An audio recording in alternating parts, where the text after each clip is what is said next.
Hello नमस्कार दोस्तों, welcome to my YouTube channel exam Adhyayan. अभी हम कंप्यूटर एमपीपीएससी मुख्य परीक्षा पेपर 3 का यूनिट 2 पढ़ रहे हैं, जो पार्ट ए में आता है, मतलब पेपर 3 के में। तो जो पहले पढ़ा था, पहले उसको रिवीजन करते हैं। उसके बाद में आज नई चीज़ें, मतलब मिसलिशन के टॉप में जो विविध टॉपिक आता है, जैसे कि इंटरनेट से संबंधित, उसके बारे में देखेंगे। तो इंटरनेट, कृत्रिम बुद्धिमत्ता क्या होती है, अपन ने देखा तो दो शब्दों से मिलकर बना होता है, आर्टिफिशियल और इंटेलिजेंस, यानी कृत्रिम तरीके से। आर्टिफिशियल का मतलब होता है कृत्रिम हिंदी में, और इंटेलिजेंस का मतलब बुद्धिमत्ता, ठीक है, बौद्धिक क्षमता। तो कृत्रिम तरीके से विकसित बौद्धिक क्षमता को अपन ये कह रहे हैं, यानी जब एक मशीन में मानवीय लक्षण जैसे कि सोचना, समझना, सीखना, निर्णय लेना, भविष्यवाणी करना, स्वयं में सुधार करने की क्षमता, ये सब हो तो उसको कृत्रिम बुद्धिमत्ता कहते हैं। इनके जनक जॉन मैकार्थी के जनक कृत्रिम बुद्धिमत्ता के जनक कौन होते हैं? आर्टिफिशियल इंटेलिजेंस के जनक जॉन मैकार्थी होते हैं। इसके इतिहास के बारे में देखा है, ठीक है, इतिहास के बारे में सब चीज़ देख लेते हैं। जैसे मेन जी इसमें रहता है कि भाई जो 1960 में मैकार्थी साहब ने लिस्प जो भाषा रहती है उसका विकसित कर दिया था, इसलिए इनका पिता कहते हैं, ठीक है। और इन्होंने 1956 में आर्टिफिशियल इंटेलिजेंस शब्द का प्रयोग किया था, ठीक है, डार्टमाउथ सम्मेलन में। इस टाइप की बातें हो जाती हैं। और 1973 में फ्रांस के एलन कॉलमरेट ने प्रोलॉग भाषा विकसित की थी। तो इस टाइप से आप रीड कर सकते हैं इसके बारे में, और कई आते हैं। और अभी 2014 के बारे में बात करें, भूगोल भौतिकी का नोबेल पुरस्कार भी इस फील्ड में मिला है। जॉन हॉपफील्ड और जेफरी हिंटन साहब को कृत्रिम तंत्रिका नेटवर्क के साथ मशीन लर्निंग को सक्षम बनाने वाली आधारभूत खोजें। कृत्रिम यानी आर्टिफिशियल जो न्यूरॉन्स नेटवर्क होता है ना, के साथ मशीन लर्निंग को सक्षम करने वाली आधारभूत खोजों और आविष्कारों के लिए। इसके प्रकार देखे थे, क्षमताओं के आधार पर कमजोर, सामान्य, सुपरवाइज। कमजोरी यही में रहता है कि वर्तमान में ये यूज़ किया रही है, इसका जो लक्ष्य रहता है और बहुत ही संकीर्ण होती है, ठीक है। संकीर्ण यही अपने साथ अपने क्षेत्र या सीमाओं से परे प्रदर्शन नहीं करती, क्योंकि यह केवल विशिष्ट कार्यों के लिए ही प्रशिक्षित होती है, इसलिए कमजोरी यही कहते हैं। अपन बात करें एप्पल का सीरी वगैरह, सेल्फ ड्राइविंग का, speech recognition, speech image recognition वगैरह, है ना। और सामान्य यही में रहता है कि ऐसी एआई जो किसी बौद्धिक कार्य को मानव की तरह दक्षता से कार्य कर सके, मानव की तरह जो दक्षता होती है उसकी तरह, तो ऐसी कोई प्रणाली मौजूद नहीं है अभी। सुपर एआई की तो और भी ज़्यादा होती है। ऐसी मशीनें संज्ञानात्मक गुणों के साथ मानव से बेहतर कार्य कर सकें, ठीक है। मजबूत एआई या जो सुपर एआई, उसकी कुछ विशेषताएं, ऐसी क्षमता शामिल होती हैं इसमें, जैसे सोचना, तर्क करना, पहेली को सुलझाना, निर्णय लेना, योजना बनाना, सीखने और अपने आप में संवाद करने, अपने आप में सुधार करने, इस टाइप के जो गुण होंगे, ठीक है, वो सुपर एआई के होंगे। हालांकि ये काल्पनिक अवधारणा है, ठीक है। कार्यों के आधार पर बात करें अपन, प्रक्रियात्मक मशीनें, यानी जो अपने आप मशीन सीख लें अपने आप अनुभवों से, ठीक है, और प्रतिक्रिया दे, उसको अपन प्रतिक्रियाशील मशीनें कहते हैं। ऐसे प्रतिक्रिया मशीनें आर्टिफिशियल इंटेलिजेंस के सबसे बुनियादी प्रकार हैं। ऐसे सिस्टम भविष्य की क्रियाओं के लिए स्मृतियों या पिछले अनुभवों को संग्रहित नहीं कर सकते हैं। यह मशीनें केवल वर्तमान परिदृश्यों पर ध्यान केंद्रित करती हैं अथवा और संभव सर्वोत्तम कार्रवाई के अनुसार प्रतिक्रिया करती हैं। IBM या डीप ब्लू सिस्टम। सीमित मेमोरी सिस्टम क्या आता है? सीमित मेमोरी पिछले अनुभवों या कुछ डाटा को थोड़े समय के लिए स्टोर कर सकते हैं। ये मशीनें सीमित समय अवधि के लिए संग्रहित डाटा का उपयोग कर सकती हैं। सेल्फ ड्राइविंग कारें वगैरह, ठीक है, इनका उदाहरण होता है। मन का सिद्धांत के बारे में बात करें अपन, देखो, थ्योरी ऑफ माइंड, ये मानवीय भावनाओं और विश्वासों को समझना, मनुष्यों की तरह सामाजिक रूप से बातचीत करने में सक्षम होती हैं। इस प्रकार की एआई मशीनें अभी पूरी तरह विकसित नहीं है। सोफे रोबोट के बारे में बात करें अपन, आत्म जागरूकता के बारे में बात करें, आत्म जागरूकता एआई आर्टिफिशियल इंटेलिजेंस का एक भविष्य होता है।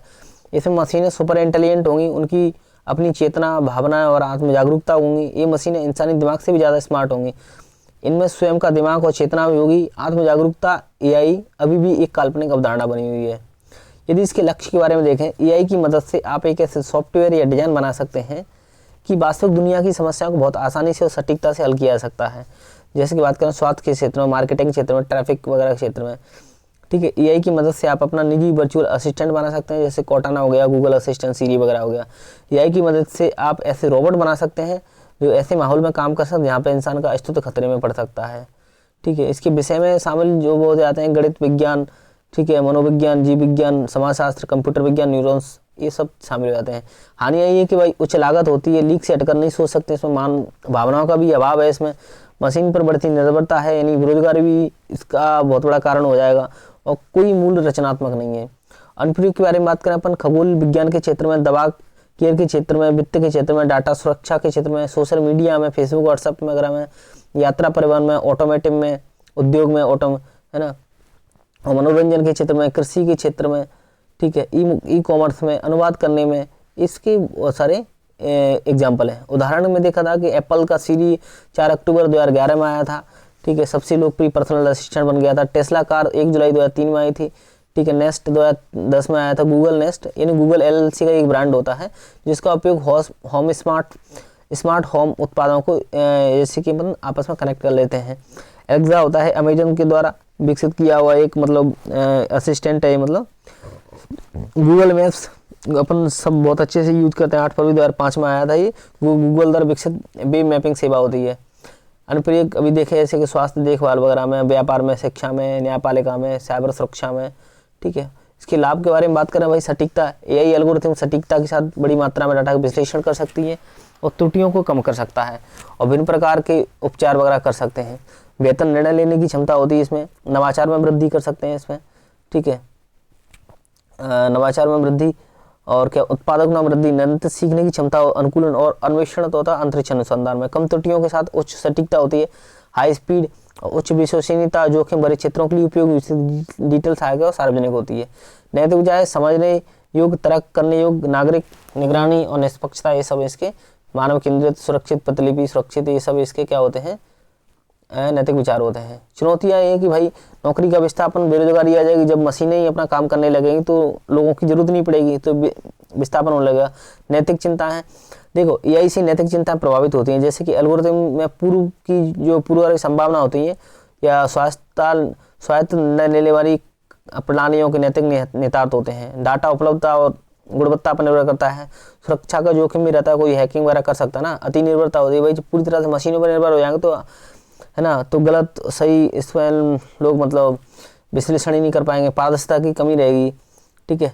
जैसे कि AI के कुछ मॉडल है, जैसे डीप लर्निंग, न्यूरल नेटवर्क की व्याख्या करना मुश्किल हो सकता है, जिससे उनके निर्णय और पूर्वानुमान के पीछे के तर्क को समझना चुनौतीपूर्ण हो सकता है, जिसे ब्लैक बॉक्स की समस्या कहते हैं अपन। प्रारंभिक निवेश और रखरखाव लागत है भाई, इसकी स्टार्टिंग में अपन को मैनेजमेंट करना, ठीक है, सीखना, समझना, ठीक है, और इसकी लागत भी बहुत ज़्यादा होती है। शुद्धता और निष्पक्षता का प्रश्न, तो ये और आंकड़े और ज्ञान प्रौद्योगिकी तक पहुंच पाना, निजता का अधिकार हो जाता है, इसको खतरा हो जाता है। असंतुलित शक्ति और डाटा पर नियंत्रण, सुरक्षा का प्रश्न भी होता है। घातक और स्वचालित हथियार भी होते हैं, ठीक है। और व्यापक डिजिटल विभाजन, देखो एक आबादी के पास डिजिटल साक्षरता है और दूसरी इससे पता ही नहीं है भाई कि अनाराम क्या होते हैं। इसके चुनौतियों का समाधान के लिए एक मजबूत साइबर सुरक्षा परिस्थिति का निर्माण करना पड़ेगा, ठीक है। सर्टेन जैसी एजेंसी है उसको मजबूत बनाना पड़ेगा, ठीक है, लोगों को जागरूक करना पड़ेगा और AI संचालित साइबर सुरक्षा समाधानों में निवेश करना पड़ेगा। डिजिटल सुरक्षा साक्षरता और जागरूकता को बढ़ाना पड़ेगा। एक मजबूत कानूनी ढांचा का विकसित भी करना पड़ेगा। साइबर सुरक्षा प्रशिक्षण और कौशल विकास में निवेश करना पड़ेगा। अब आते हैं संयुक्त राष्ट्र ने AI पर कौन कौन से मतलब प्रस्ताव बनाए, जो दिए प्रस्ताव ये गैर बाध्यकारी है, मतलब जरूरी नहीं है कि लोग उसको अपनाएं। प्रमुख उद्देश्य में देखिए, विकसित और विकासशील देशों में डिजिटल विभाजन को खत्म करना पड़ेगा, बांटना पड़ेगा। ये सुनिश्चित करना है कि विकासशील देशों के पास AI से लाभ उठाने की प्रौद्योगिकी और क्षमताएं हों कि नहीं है। मानव अधिकारों की रक्षा और व्यक्तिगत डाटा की सुरक्षा करना, जोखिम और संभावित नुकसानों के लिए AI की निगरानी करना, गोपनीयता नीतियों को मजबूत बनाना, है ना। तो इस टाइप से कई टाइप के हैं। ऑगमेंटेड इंटेलिजेंस और AI के बीच में अंतर देख लेते हैं। देखो ऑगमेंटेड AI का मतलब जैसे मानव की मशीनें मानव की तरह काम कर रही हैं, ठीक है, इसमें मानव की हस्तक्षेप की आवश्यकता नहीं पड़ती। लेकिन ऑगमेंटेड AI के बारे में बात करें अपन तो, ठीक है, ऑगमेंटेड AI में ऐसा रहता है कि जो मनुष्य की हस्तक्षेप से कार्य करने की क्षमता में सुधार करने हेतु डिजाइन किया गया है, ठीक है। और इसमें नहीं, देखो दोबारा देखते हैं, इसमें कृत्रिम बुद्धिमत्ता ऐसी मशीनें बनाने में केंद्रित करती है जो मानवीय हस्तक्षेप के बिना संयुक्त रूप से कार्य कर सकती हैं। और दूसरी ऑगमेंटेड इंटेलिजेंस का मतलब होता है कि मानव बुद्धि के अनुप्रयोग से प्रौद्योगिकी की क्षमता बढ़ाना है, ठीक है, मानव का बुद्धि का प्रयोग करना है और जो टेक्नोलॉजी है उसकी क्षमता को और बढ़ाना है। ऑगमेंटेड इंटेलिजेंस में सीधी सी अपन मानवीय हस्तक्षेप करने की जरूरत होती है, ठीक है, ताकि अपन जो टेक्नोलॉजी है उसमें और सुधार किया जा सकता है, डिजाइन में और सुधार किया जा सकता है। लेकिन आर्टिफिशियल इंटेलिजेंस में मनुष्य के हस्तक्षेप की जरूरत नहीं पड़ती है। मशीन लर्निंग और डीप लर्निंग, ठीक है, कुछ कॉन्सेप्ट होते हैं। जैसे कि मशीन लर्निंग में यही कि AI का एक सबसेट होता है जो मशीनों को अनुभव के साथ कार्य करने में सक्षम बनाता है। मशीन लर्निंग का उद्देश्य प्रदान किए गए डाटा का उपयोग करके मशीनों को स्वयं सीखने की क्षमता बनाना है, ठीक है, और सटीक भविष्यवाणी निर्णय लेना है। डीप लर्निंग में यह आता है कि सॉफ्टवेयर को बड़ी मात्रा में डाटा के साथ कार्य करने के लिए स्वयं को प्रशिक्षित करने में सक्षम बनाता है। डीप लर्निंग में मशीन को बड़ी मात्रा में डाटा के साथ प्रशिक्षित किया जाता है, इसे डाटा के आसपास खुद को प्रशिक्षित करने में मदद मिलती है। ऐसे मशीन अपने एल्गोरिथम विकास के लिए पर्याप्त बुद्धिमान है। एआई डोमेन में देखा था अपन ने 3 प्रकार के डोमेन होते हैं, डाटा साइंस, कंप्यूटर विजन और क्या बोलते हैं नेचुरल लैंग्वेज प्रोसेसिंग। डाटा विज्ञान में देखा था कि डाटा विज्ञान डाटा सिस्टम और प्रक्रियाओं से संबंधित एआई का एक डोमेन है जिसमें सिस्टम कई डाटा एकत्रित कर सकता है, डाटा सेट रखता है और उनके अर्थ सार ग्रहण करता है। कंप्यूटर विजन में देखा था कि कंप्यूटर विजन दृश्य जानकारी प्राप्त करने और विश्लेषण करने के लिए मशीन क्षमता को दर्शाता है और बाद में इसके निर्णयों के में कुछ निर्णयों की भविष्यवाणी भी करता है। ठीक है, इसके उदाहरण है सेल्फ ड्राइविंग कार में, स्मार्टफोन में, फेस लॉक वगैरह। एक एनएलपी होती है प्राकृतिक भाषा प्रसंस्करण। ये कंप्यूटर की बुद्धिमत्ता की आर्टिफिशियल इंटेलिजेंस की शाखा होती है जो प्राकृतिक भाषा का उपयोग करके कंप्यूटर और मनुष्यों के बीच बातचीत से संबंधित होती है। प्राकृतिक भाषा प्रसंस्करण एल्गोरिथम का उपयोग करके बोले गए और लिखित शब्दों की जानकारी निकालने का प्रयास भी करता है। एनएलपी का अंतिम उद्देश्य मानवीय भाषा को सही तरीके से पढ़ना, समझना और समझाना भी है। प्राकृतिक भाषा का प्रसंस्करण उदाहरण ईमेल फिल्टर वगैरह है। अन्य तथ्य एएनएन के बारे में अभी देखा था अपने, कृत्रिम तंत्र का, जिसके बारे में भी जो कि वो मिला हुआ है, क्या बोलते हैं, नोबेल प्राइज मिला हुआ है ना इस क्षेत्र में, भौतिकी क्षेत्र में, जॉन फील्ड वगैरह को। तो ये एक कंप्यूटेशनल मॉडल है जो कि मानव मस्तिष्क में उपस्थित तंत्र का कोशिकाओं के समान कार्य करता है। इसे मानव मस्तिष्क के विश्लेषण और सूचनाओं को संसाधित करने के तरीके का अनुकरण करने के लिए विकसित किया गया है। इसे न्यूरल नेटवर्क के रूप में जाना जाता है। जैविक तंत्र का नेटवर्क है, उसके कार्यों और संरचना पर आधारित होता है। भारत में विकास ने राष्ट्रीय एआई पोर्टल लॉन्च कर दिया, ठीक है, 2020 में, और आर्टिफिशियल इंटेलिजेंस टास्क फोर्स बना दिया। ठीक है, इसमें रणनीति चल रही है। ठीक है, इसमें 5I के बारे में बात कर रहे हैं अपन, स्वदेशी, समावेशन, नवाचार और बुनियादी ढांचों में निवेश, अंतर्राष्ट्रीय सहयोग वगैरह, एआई पर चर्चा वगैरह है ना। आर्टिफिशियल इंटेलिजेंस पर क्या होता है, एआई फॉर ऑल। देखो, शिक्षा मंत्रालय और सीबीएसई के द्वारा लॉन्च की गई एआई फॉर ऑल। इस पहल के माध्यम से कृत्रिम बुद्धिमत्ता की बुनियादी समझ पैदा करना है और इसके उद्देश्य की पूर्ति करना अपन को। ठीक है, इसमें संस्थान भी जैसे कि आर्टिफिशियल इंटेलिजेंस एप्लीकेशन इंस्टीट्यूट 1983 में बनाया गया था। एडिनबर्ग विश्वविद्यालय से स्कॉटलैंड में, ऑस्टिन टेट इसके निदेशक हैं और गैर लाभकारी संस्था होती है। Association for the advancement of artificial intelligence 1979 में बनाया गया था। वैज्ञानिक समाज है, ठीक है, संस्था एक पालो अल्टो कैलिफोर्निया में बनाया गया। सोबाराव कंपनी इसके अध्यक्ष होते हैं। ठीक है, हैदराबाद की स्पेस टेक कंपनी है टेक मी टू। ठीक है, तो भारत की पहली अंतरिक्ष स्थित एआई प्रयोगशाला MOITD माई ऑर्बिटल इंफ्रास्ट्रक्चर टेक्नोलॉजी डेमोन्स्ट्रेशन को दिसंबर 2024 के मध्य में इसरो के PSLV 660 के माध्यम से इसको लॉन्च करने की तैयार किया गया है। ठीक है, अब आज बात करते हैं एज कंप्यूटिंग से। एज कंप्यूटिंग क्या होती है? देखिए, पहले हालांकि क्लाउड कंप्यूटिंग को पढ़ना चाहिए था, लेकिन क्या है कि अब क्लाउड कंप्यूटिंग अभी बाद में देखते हैं। अभी थोड़ा सा कुछ टॉपिक छूट रहे थे, पहले उसको कवर करना जरूरी था इसके लिए। ठीक है, अपन समझते हैं मतलब कुछ क्लाउड कंप्यूटिंग होता है। क्लाउड कंप्यूटिंग का मतलब सीधा सा रहता है जो अपन डाटा को, जैसे मैंने अभी इस लेक्चर को बनाने के बाद में, वीडियो को बनाने के बाद यूट्यूब पर अपलोड कर देता हूँ, तो एक क्लाउड बना हुआ है यूट्यूब का, तो उसमें अपलोड हो जाता है, तो कोई व्यक्ति उसको देख सकता है, कोई डाउनलोड कर सकता है। तो ये क्लाउड कंप्यूटिंग होता है एक टाइप से ना। तो अपन बात करते हैं एज कंप्यूटिंग। देखो, एज कंप्यूटिंग को केंद्रीकृत और कनेक्ट रहने वाले नेटवर्क सेगमेंट जैसे कि ड्रॉप बॉक्स, जीमेल इत्यादि से पृथक एवं डाटा कैप्चर की व्यक्तिगत स्रोतों जैसे कि लैपटॉप, टैबलेट के स्तर पर डाटा हैंडलिंग गतिविधियों या अन्य नेटवर्क संचालन के रूप में परिभाषित किया जाता है। देखो, सीधा सा क्या रहता है कि अपन एक क्या रहता है, एक केंद्रीकृत और कनेक्ट रहने वाले नेटवर्क सेगमेंट, जैसे कि अपन बात करें, अपन जीमेल वगैरह होता है ना, अपन यूज़ करते हैं अपन, उसमें ड्रॉप बॉक्स भी होता है। ठीक है, वहाँ पे अपन अलग अलग डाटा को कर सकते हैं, पृथक कर सकते हैं। डाटा को कैप्चर करने वाले जो स्रोत, जैसे कि अपन लैपटॉप में अपन डाउनलोड कर सकते हैं, उसको देख सकते हैं टैबलेट में, तो इनका जो संचालन कर रहे होते हैं वो एज कंप्यूटिंग के माध्यम से कर रहे हैं। और यही काम अपन क्लाउड कंप्यूटिंग, लेकिन क्लाउड कंप्यूटिंग का ये विस्तार रूप होता है, बड़ा रूप होता है। ठीक है, क्लाउड कंप्यूटिंग का विस्तार है क्या, एज कंप्यूटिंग। सूचना को संसाधित करने में लगने वाले समय के संदर्भ में यह भिन्न है। इसमें स्थानीय रूप से संग्रहित डाटा का बिना विलंब किए वास्तविक समय में विश्लेषण किया जाता है। इसके लाभ के बारे में बात करें, त्वरित। देखो, नेटफ्लिक्स वगैरह अपन बात करते हैं, ठीक है, जो प्लेटफॉर्म है, मतलब मूवी वगैरह ये सब अपन पिक्चर वगैरह देख सकते हैं। तो नेटफ्लिक्स प्लेटफॉर्म की वीडियो स्ट्रीमिंग की तरह एज कंप्यूटिंग त्वरित डाटा प्रोसेसिंग और सामग्री वितरण करने की अनुमति देता है। इसकी फास्ट प्रोसेसिंग होती है। भविष्य की प्रौद्योगिकी सक्षमता, जैसे 5G वायरलेस तकनीक के बारे में बात करें या कृत्रिम बुद्धिमत्ता जैसी प्रौद्योगिकियों के बारे में बात करें, तो इसमें एज कंप्यूटिंग को शीघ्र प्रतिक्रिया और कंप्यूटिंग में सरलीकृत रखरखाव हेतु सक्षम, यानी फास्ट है। और भविष्य की टेक्नोलॉजी, जैसे भविष्य में जो अपन आर्टिफिशियल इंटेलिजेंस के बारे में बात कर रहे हैं, 5G वायरलेस टेक्नोलॉजी के बारे में बात करें, इसमें उनको फास्ट प्रोसेसिंग चाहिए ना, ठीक है, और सिंपल कंप्यूटिंग चाहिए। तो इसके लिए अपन को एज कंप्यूटिंग की जरूरत पड़ेगी। तो भविष्य की टेक्नोलॉजी में इस्तेमाल करेंगे और इसकी प्रोसेस में फास्ट होती है, ठीक है। और बात करें डाटा क्षमता, दक्षता के बारे में, तो किसी डाटा को संसाधित होते ही उसके नेटवर्क पर भेजने की आवश्यकता नहीं होती, बल्कि केवल महत्वपूर्ण डाटा ही भेजा जाता है। इसलिए एज कंप्यूटिंग नेटवर्क किसी भी नेटवर्क पर भेजे जाने वाले डाटा की मात्रा को कम करता है। भाई जो अपन को चाहिए उतना ही मिल जाएगा, अपन को फालतू डाटा से मतलब नहीं है। स्थानीयकृत समाधान यानी दूरस्थ स्थानों पर जहां एक केंद्रीकृत स्थान पर सीमित या कोई कनेक्टिविटी नहीं होती है, बहुत दूर दूर के स्थान है जहाँ पर केंद्रीकृत स्थान कोई कनेक्टिविटी नहीं है, वहाँ क्लाउड कंप्यूटिंग स्थान पर इसका प्रयोग कर रहे हैं अपन, ठीक है। अपन वही तो बोल रहे हैं कि इसका विस्तार रूप है क्लाउड में, लेकिन ये फास्ट है क्लाउड कंप्यूटिंग से। तो इन स्थानों को मिनी डाटा सेंटर के समान स्थानीय भंडारण की आवश्यकता होती है। एज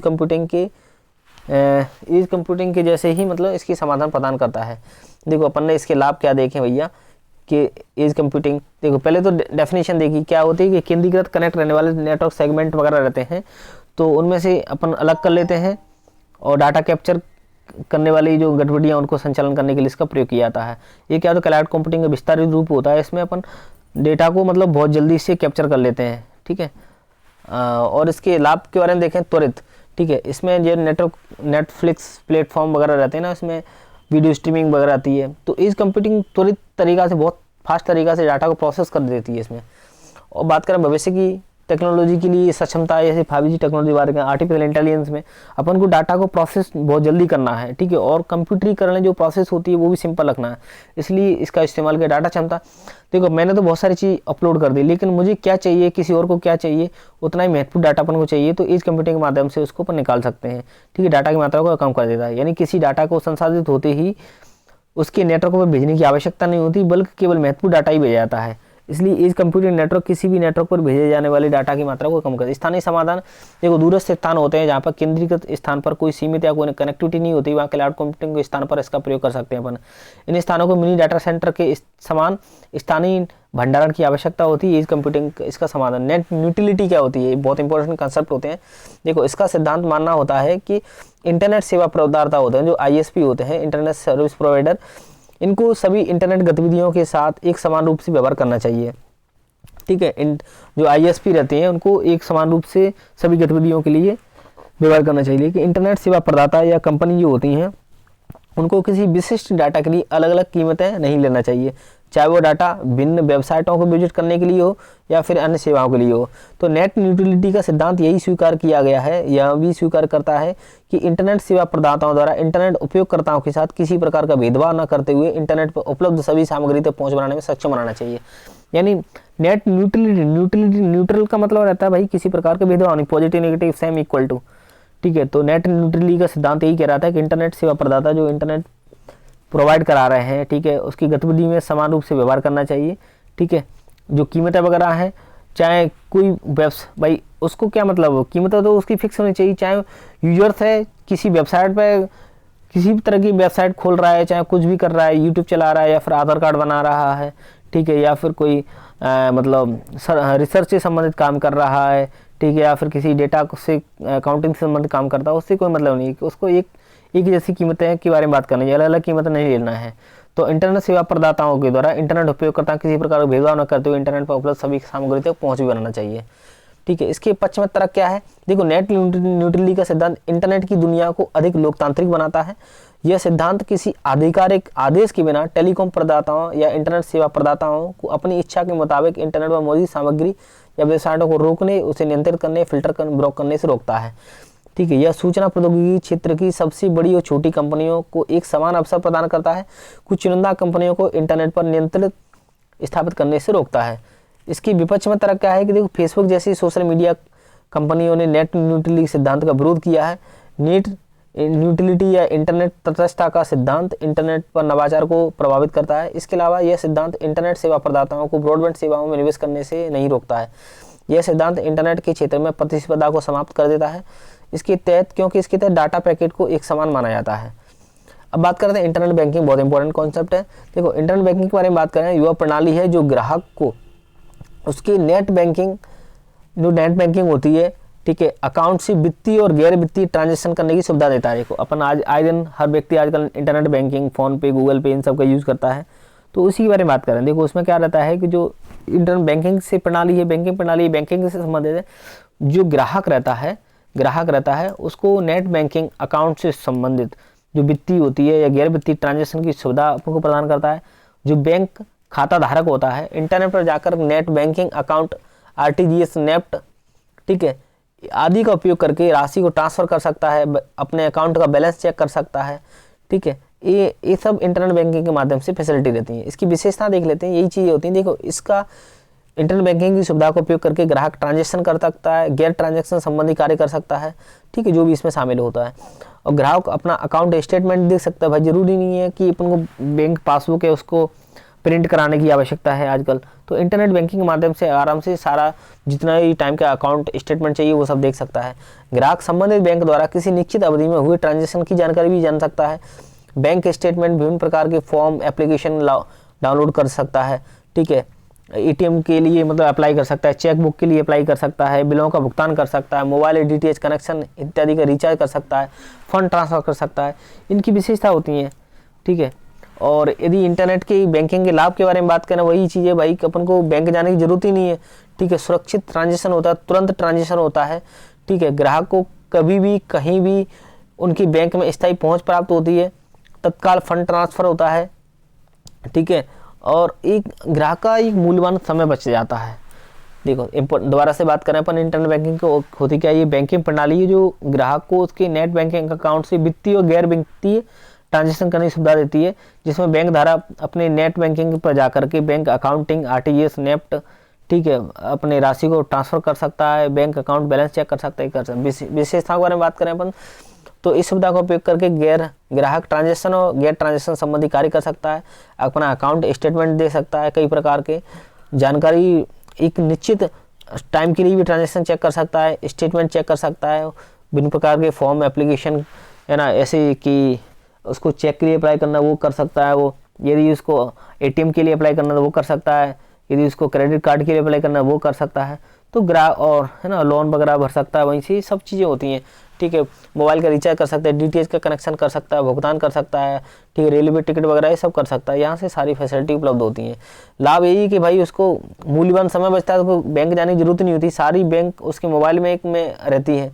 ठीक है, तो कभी भी और कहीं भी बैंक की स्थायी पहुंच होती है, सुरक्षित ट्रांजैक्शन होता है, फंड ट्रांसफर, तत्काल पैसों की आवश्यकता के समय ग्राहक की मदद कर सकता है और ग्राहक का मूल्यवान समय बचाता है। ई बैंकिंग के प्रकार के बारे में बात करें अपन, इंटरनेट बैंकिंग देखें अपन, देखो ग्राहक इंटरनेट का उपयोग करके ट्रांजैक्शन करने के लिए कंप्यूटर या मोबाइल जैसे इलेक्ट्रॉनिक उपकरण का उपयोग करता है। एटीएम मशीन के बारे में बात करें अपन, तो ग्राहक इंटरनेट एटीएम का उपयोग करके नकदी निकाल सकते हैं, नकदी जमा कर सकते हैं, फंड ट्रांसफर कर सकते हैं। ई चेक, देखो ग्राहक पेपल या अन्य सेवा सर्विस जो रहती है उसका उपयोग करके फंड ट्रांसफर कर सकता है। एक इम्पोर्टेंट टॉपिक है डिजिटल डिवाइड, हालांकि इसके बारे में देख लिया लेकिन फिर भी इसके बारे में और दोबारा से अच्छे देखते हैं। देखो डिजिटल डिवाइड के बारे में अपन बात करें अपन, तो डिजिटल डिवाइड इंटरनेट और संचार प्रौद्योगिकी उपयोग और प्रभाव के संबंध एक आर्थिक और सामाजिक असमानता है। डिवाइड का मतलब ही रहता है विभाजन होता है। ठीक है, एक तबका है जिसको भाई आजकल 2 बच्चे पैदा हो रहे हैं, अपन बात करते हैं ना कि भाई ये तो डिजिटल बच्चे पैदा हो रहे हैं, यानी वो बचपन से ही इंटरनेट की एक्टिविटी होती है, मोबाइल की एक्टिविटी होती है, उसमें बहुत इंटरेस्टेड होते हैं और बहुत अच्छे से दक्ष होते हैं उसमें, और तुरंत ही एक बार बता दो तुरंत ही काम करने लगते हैं। लेकिन एक तबका ऐसा बेचारे उसको फ़ोन लगाना तक नहीं आता है। एक कारण ये है कि भाई उनके पास पैसे नहीं है तो मोबाइल भी नहीं खरीद पा रहे हैं, वो नेट बैलेंस भी नहीं करा पा रहे हैं। ठीक है, तो इसलिए वो उस तबका बहुत दूर है। तो ये जो इंटरनेट बैंकिंग जैसी फैसिलिटी हैं, ऑनलाइन बैंकिंग, ऑनलाइन जैसी सर्विसेज हैं, वो एक तरफ से फेल नज़र आती हैं।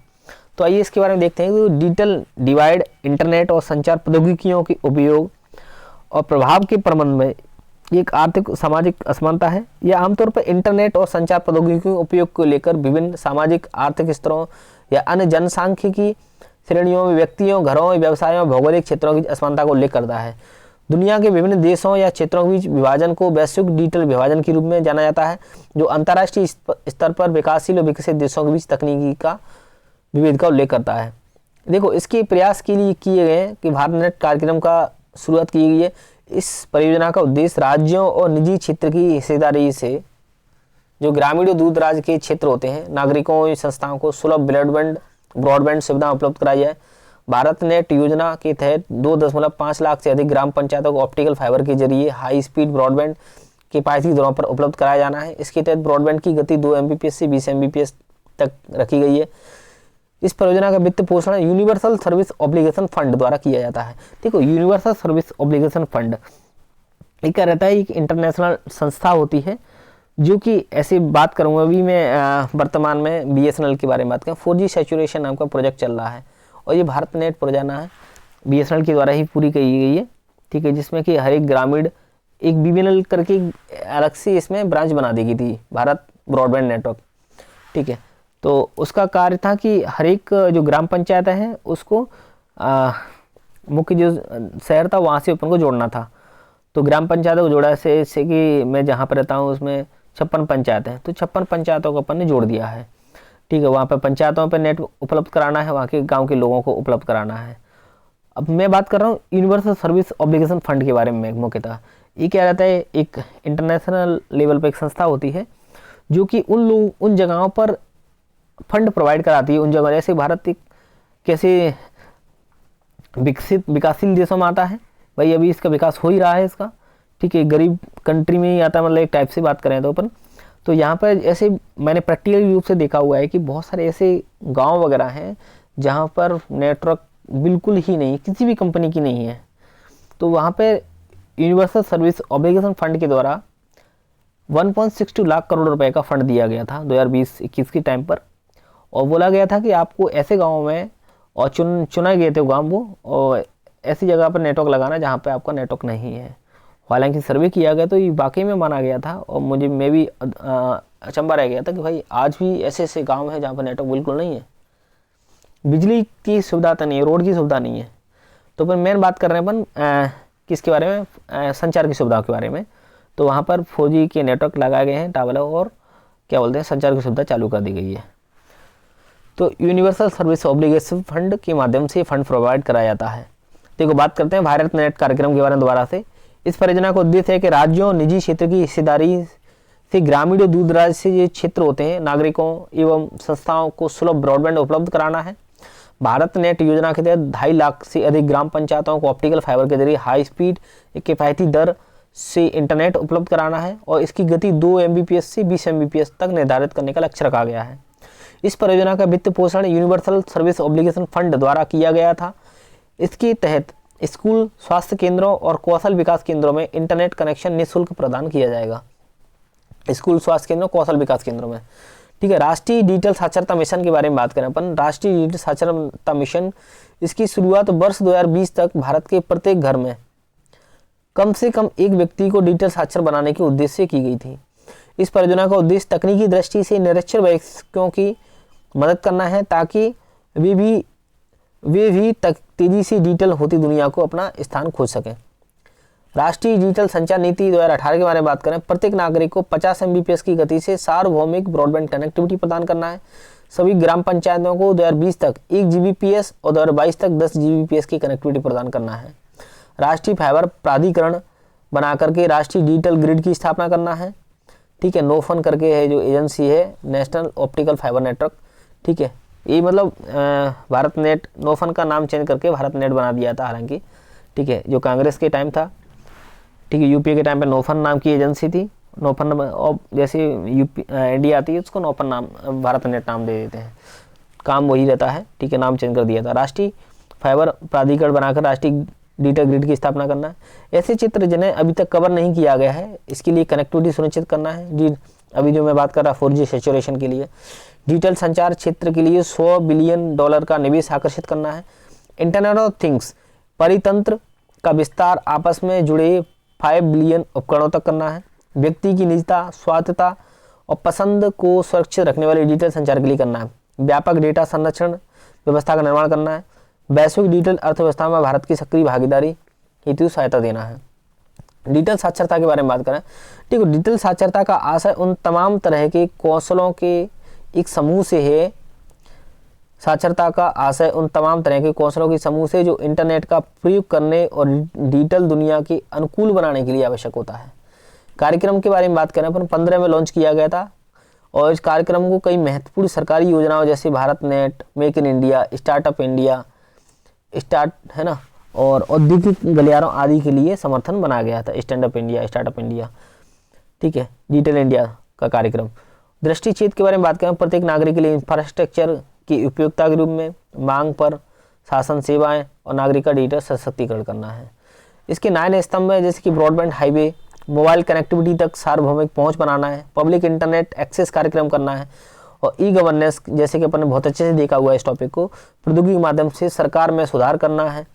ई क्रांति, सेवाओं की क्रांतिकारी डिलीवरी करना है, सभी के लिए सूचना, इलेक्ट्रॉनिक विनिर्माण, नौकरियों के लिए IT और अर्ली हार्वेस्टर कार्यक्रम। इसके 9 पिलर होते हैं। इसके महत्वपूर्ण उपलब्धियों के बारे में बात करें, डिजिटल भुगतान के, डिजिटल पेमेंट के बारे में बात करें अपन, तो एकीकृत डिजिटल जो इंटरफेस होता है ना, जो UPI रहता है, अपन जो बोलते रहते हैं, ठीक है, यूनिवर्सल पेमेंट इंटरफेस,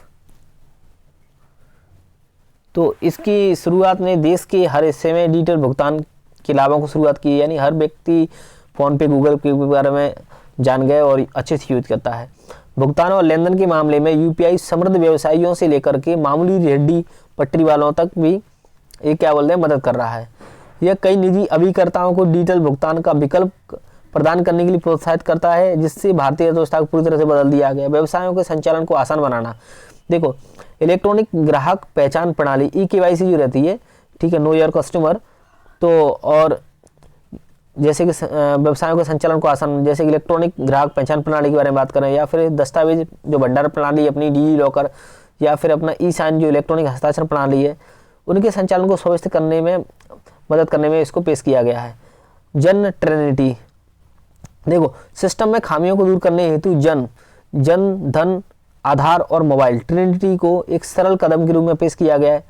यह कोविड टीकाकरण अभियान को सशक्त बनाता है, जिसके चलते भारत संयुक्त राज्य अमेरिका को दूसरा देश बन गया जिसे 20 करोड़ के टीके लगे थे।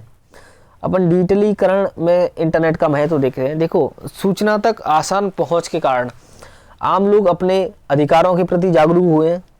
सूचना तक आसान पहुंच के कारण आम लोग अधिकारों में जागरूक हुए हैं। सभी सेवाओं को ऑनलाइन उपलब्ध कराने से सरकार की लागत में कमी को भी सुनिश्चित किया जा सकता है। यह राजनीति एवं लोकतंत्र में नागरिकों की भागीदारी को बढ़ाने में मदद करता है। यह बेहतर शिक्षा, स्वास्थ्य, रोजगार के अवसर प्रदान करने के लिए सरकार के प्रयासों को भी बढ़ावा देता है। डिजिटलीकरण के समकक्ष चुनौतियां, भारत में केवल 27% परिवार ही ऐसे हैं जहां किसी एक सदस्य के पास इंटरनेट सुविधा उपलब्ध है। इंटरनेट की सीमित उपलब्धता डिजिटलीकरण के मार्ग में सबसे बड़ी समस्या है। भारत में केवल 12.5% छात्र ऐसे हैं जिनके पास इंटरनेट की सुविधा उपलब्ध है। विगत कुछ वर्षों में कई निजी और सरकारी सेवाओं को डिजिटल रूप में प्रदान किया गया है, जिनमें से कुछ तो सिर्फ ऑनलाइन ही उपलब्ध है, जिसके कारण उन लोगों को असमानता का सामना करना पड़ता है जो डिजिटली निरक्षर हैं। विश्वसनीय सूचना, बुनियादी ढांचे और डिजिटल साक्षरता की कमी से उत्पन्न होने वाले डिजिटल डिवाइड सामाजिक आर्थिक पिछड़ेपन का एक बहुत बड़ा कारण है। भारत में अधिकांश मोबाइल इंटरनेट उपयोगकर्ता शहरी क्षेत्रों में निवास करते हैं, जबकि हम जानते हैं कि भारत की कुल आबादी 67 ग्रामीणों में निवास करती है। भारत में लिंग अंतराल दुनिया में सबसे अधिक है और डिजिटलीकरण की दिशा में लैंगिक विभेद का स्पष्ट लेखांकन करता है।